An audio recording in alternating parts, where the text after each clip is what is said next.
అయితే 2025 డిసెంబర్కి gold 10 grams 1,50,000 అయిపోతుందని, ఇంకా 2026 మే కల్లా అది 2 lakhs అయిపోతుంది, అంటే 10 గ్రామ్స్ 24 క్యారెట్ అని అంటున్నారు. మరి అది ఎంతవరకు నిజమో తెలీదు. మీరేమనుకుంటున్నారండి? అంటే గోల్డ్ కొనేవాళ్ళు వెయిట్ చేయండి, లేదు 95,000కి వచ్చేస్తుంది, ఎందుకంటే మోడీ గారు ఏవో నోట్స్కి మోనటైజేషన్ పెట్టారు కదా, అప్పుడు ఆ టైప్లో మళ్ళీ గోల్డ్కి కూడా పెడుతున్నారని, మైన్స్ ఏవో ఉన్నాయని ఏవేవో చెప్తున్నారు. మరి అది ఎంతవరకు కరెక్ట్ నాకు తెలీదు. మీరైతే ఏమనుకుంటున్నారు ఒకసారి క్లియర్గా కామెంట్స్లో చెప్పండి. గోల్డ్ తగ్గుతుంది అంటారా, లేదు కంపల్సరీగా పెరుగుతుంది అని అంటారా? గోల్డ్ సిల్వర్ ఏదో రన్నింగ్ రేస్ పెట్టుకున్నట్టు నేను ముందంటే కాదు, నేను ముందంటూ తెగ పరుగులు అయితే పెట్టేస్తున్నాయి.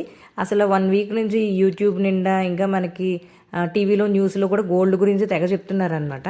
ఇదైతే నేను గోల్డ్ కాయిన్స్ అనమాట, ఇలాంటి గోల్డ్ కాయిన్స్తో చేయించుకున్న గోల్డ్ సెట్ ఇది. సో దీనికి సంబంధించిన లాంగ్ వీడియో నేను కింద అయితే ట్యాగ్ చేశాను, ఒకసారి చెక్ చేసేయండి ఇంట్రెస్ట్ ఉంటే కనుక. అండ్ ఇప్పుడు నేను ఈ గోల్డ్ అంతా లాకర్లో పెట్టడానికి వెళ్తున్నాను అనమాట. సో వీడియో నచ్చితే లైక్ చేయండి. Thank you so much.